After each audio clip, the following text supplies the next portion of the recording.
So, welcome to this Artist Café. It's going to be very exciting. Thanks, Jo. Welcome, everyone. It's just lovely to see you all here. And I've been looking forward to this chat.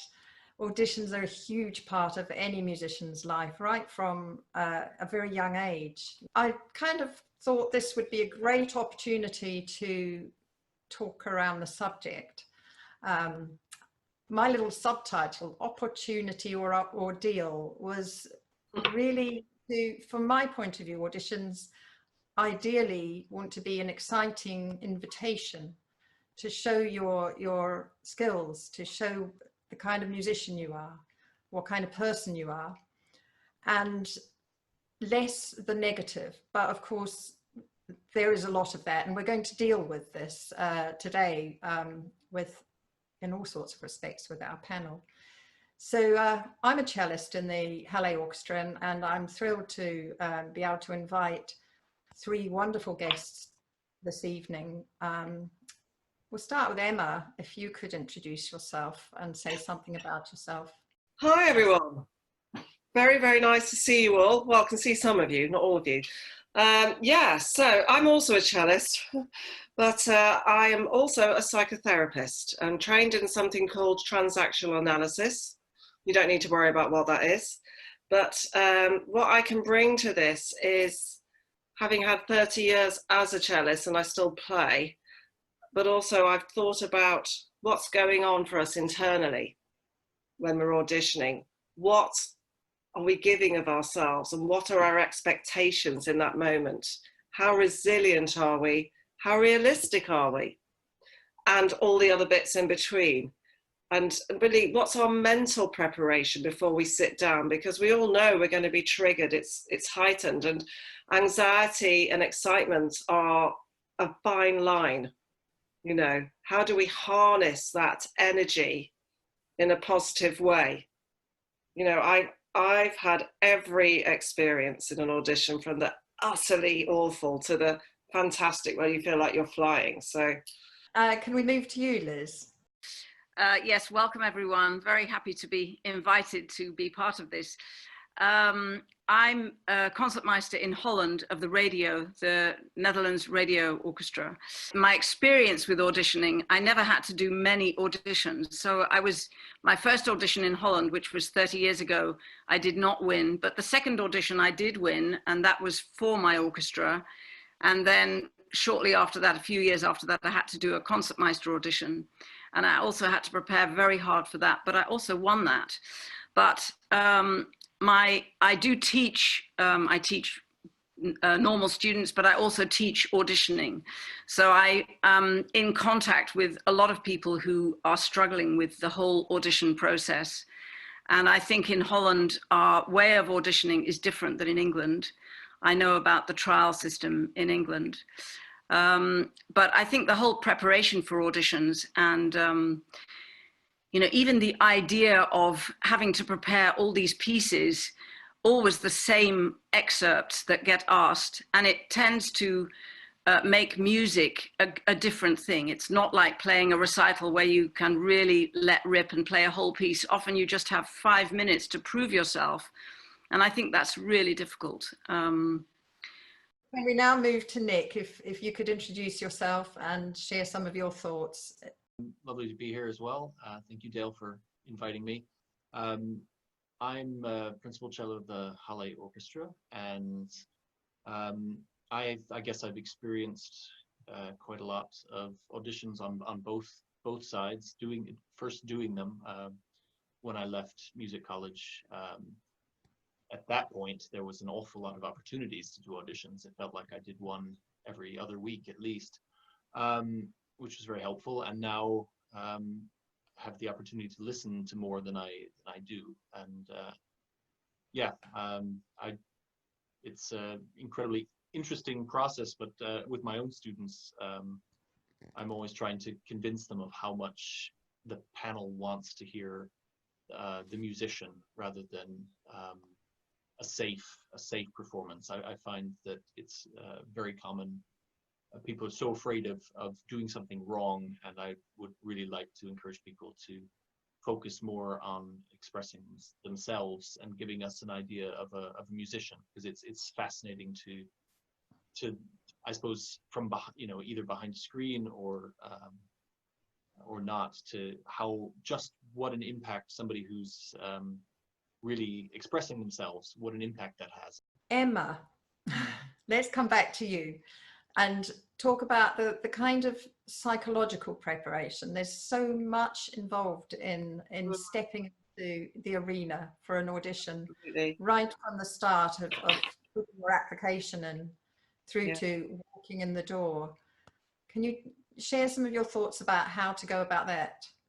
Yes, I think from my experience, the mental preparation is often neglected. But there's something about really being honest with ourselves about what's our expectation.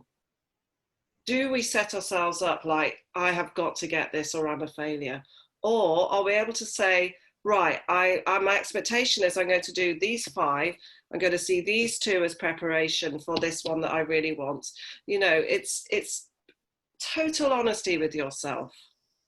I mean, it resonates very much, everything that Emma has said. Something I think is really important, and I notice it amongst some students, is this idea that auditioning is a kind of profession in itself. And I'm not sure that that's great. I think that if you can be as much as possible an all-round musician, and auditioning should be sort of part of that process, so that when you come to it, you are already playing a lot of chamber music, you're already really taking care of your sound, which is one of the major things, I think, in auditioning, so that your love for the music is really, really there. And then things that you prepare are just within that framework. And I think you have a much better chance of appealing if you're an all-round musician. And I also think that sound is really important. And I think often not enough attention is put onto that. I used to do audition training with Alex Kerr, who was the concertmeister of Concertgebouw for many years and now of Dallas, wonderful violinist. And he said, you know, when I listen to people in an audition, whether it's behind the screen or in front, I want to say, would I like to play chamber music with this person?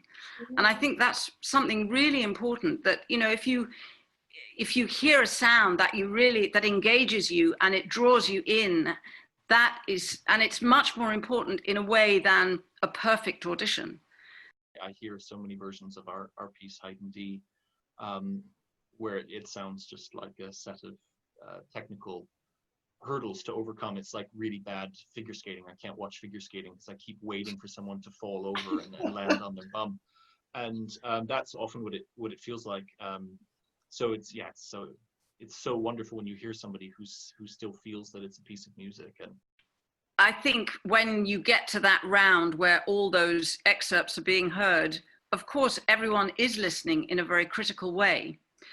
And you've probably played your Sibelius or something, and then it comes to, and maybe you've done that very, very well. And then I see some of my panel with almost like the metronomes out, and, you know, so then of course the rigor of playing those excerpts very well is important. But again, with those excerpts, very often we play those as if we don't know actually how they feature in the actual orchestra. So Mendelssohn Midsummer Night's Dream has almost been ruined for everybody forever, because, you know, when you finally get to play that beautiful scherzo, it's a completely different feeling than this terrible piece that is really, really difficult. But something I would encourage sort of every student to do is use those excerpts more in daily practice, because very often they're asked for a specific reason. I mean, that particular scherzo, Mendelssohn, is asked to see if you can do spiccato. And often those things don't get used daily, and then suddenly 3 weeks before the audition, then, oh, we better get that up again, and Don Juan. I mean, there are a sort of standard number of things.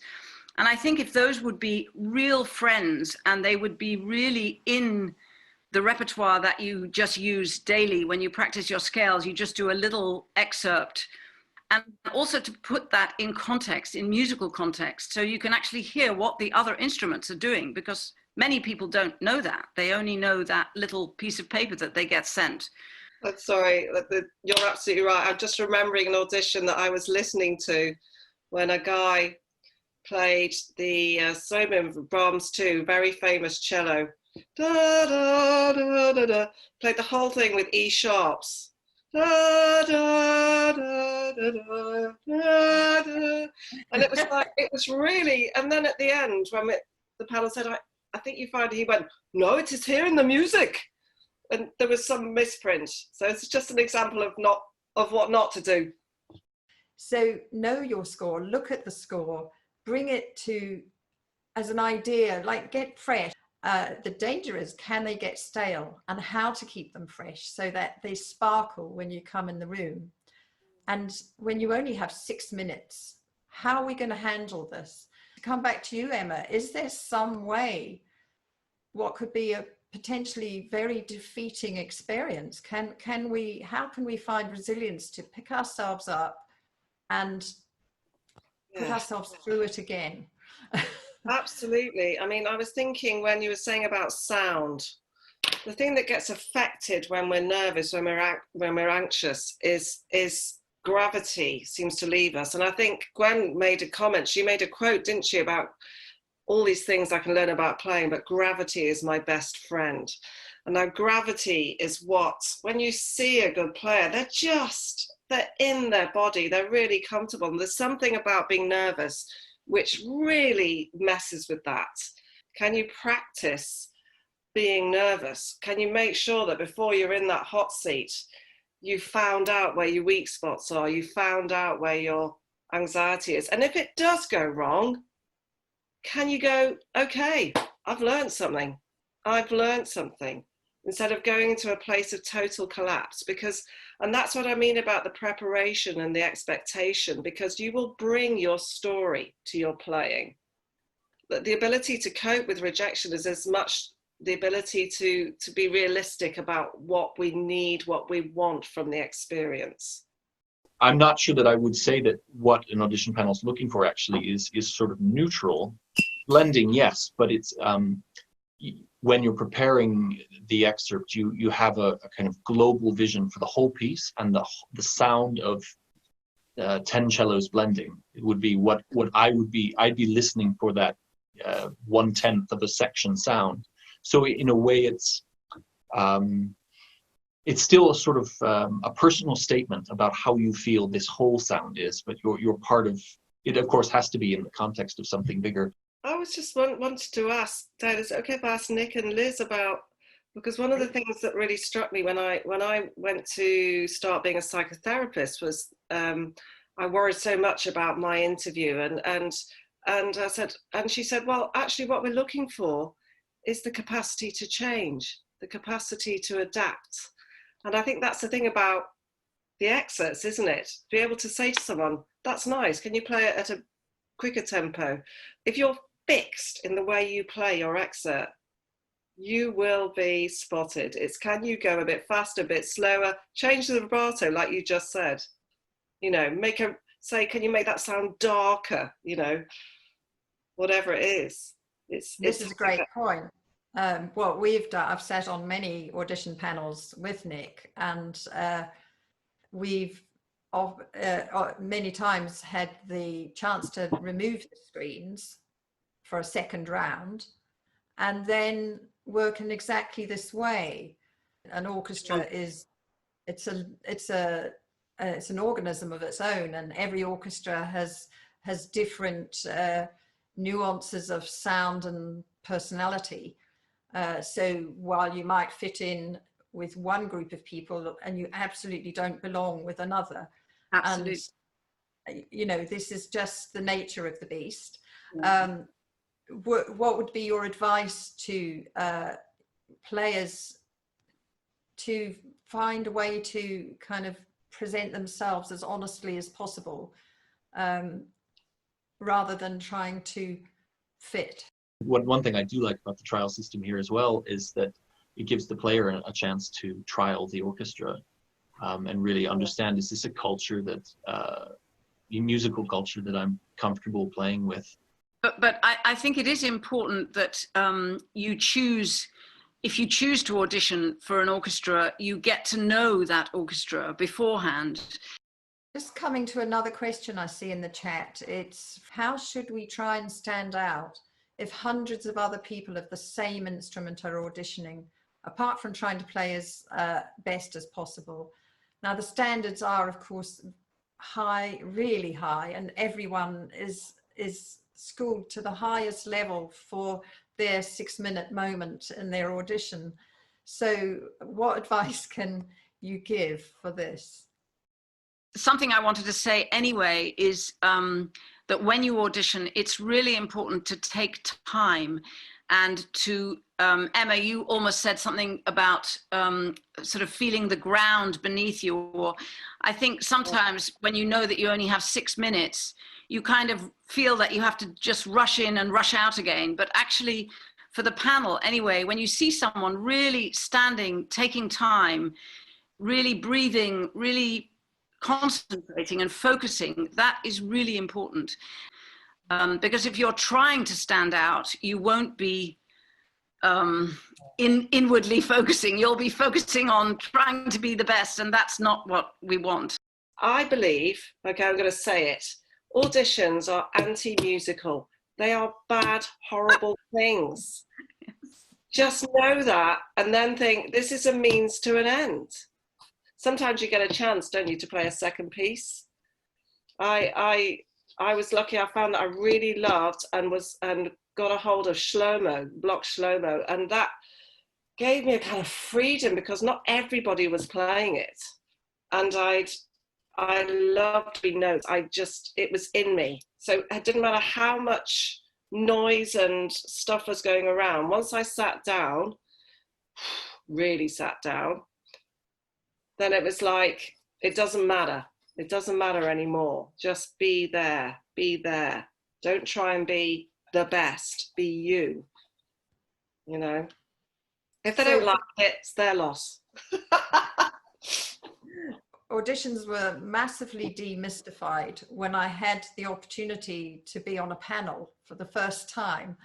I'd done many auditions and been successful, and with, as Nick was saying, in a way, the first ones were the easier ones because I had no expectations either.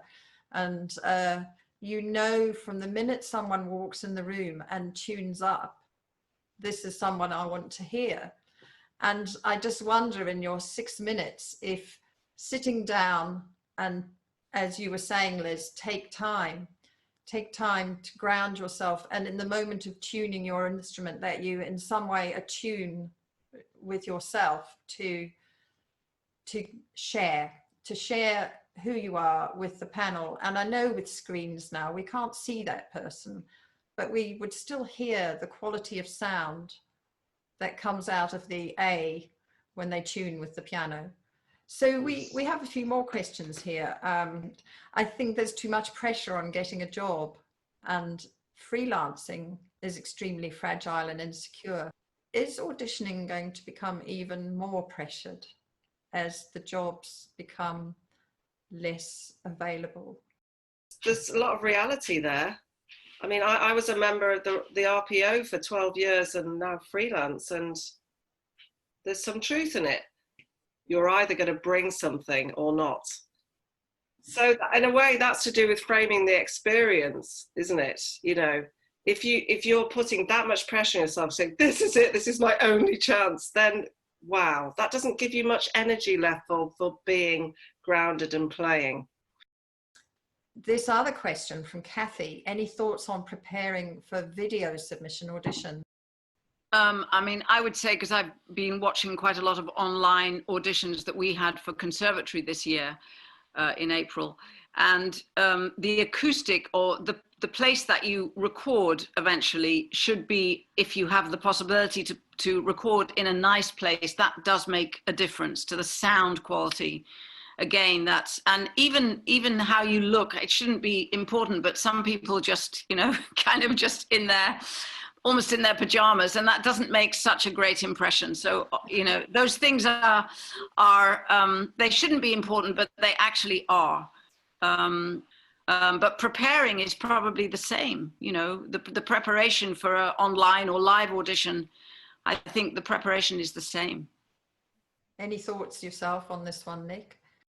You have to have a mindset of live performance, and that you're telling a story, and that you are interested in your sound all the time. It's amazing how the attention of the performer keeps the attention of the listener. Should you work harder to communicate what you're doing than you would need to in the room live? But I'm amazed by how much you can tell, especially with video, by sometimes the sound will go entirely and I still feel I know how someone shaped the phrase if the video is clear. I think we can tell an awful lot. I don't think you have to try harder. What I found fascinating is a tutor said to me that after years of experience of being a psychotherapist, she was pretty sure that she could sit with someone who didn't speak English and be able to empathize and nod and be with this person and make them feel attuned to without actually understanding the language. Wow. Because it communicates so much. And I'm just curious, from the three of you, when you're listening to an audition, do you have the sense of the positivity or negativity that that person puts out, whether it's on a video, behind a screen, or actually within your frame of sight? I would say certainly the sound that you make and the impression that you make, we do pick up on, whether it's positive or negative. You can feel if someone is not feeling very positive about themselves, maybe you can pick up on that. But behind the screen, you do hear the difference in sound.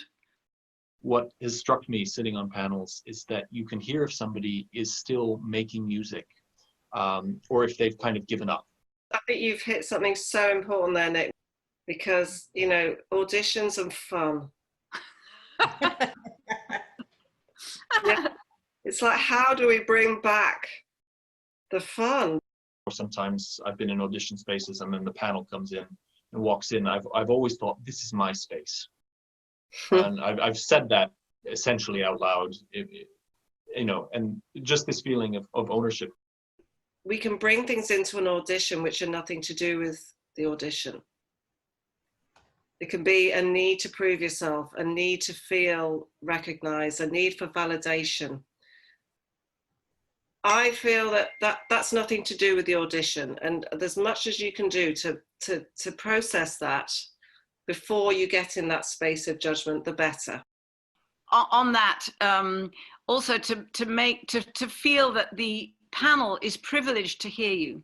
Someone said that to me. They said, you know, you should go out there and you should feel that we are privileged to hear you play. That's really important, you know, that you're really giving something of yourself and you've really got something to give. Wonderful. Thank you all so much. But I do so appreciate you all bringing your time and sharing all your expertise and experience. Thank you once again to the panel and all of you who have taken the time to attend this evening. Very much appreciate it. Thank you, Dale, and thank you to the panel. Absolutely brilliant. And if you have any further questions, you can email me at Zen and I can pass it on to the panel if you like, and we can continue it on Facebook in the Artist Café, or we can continue it in another session coming up.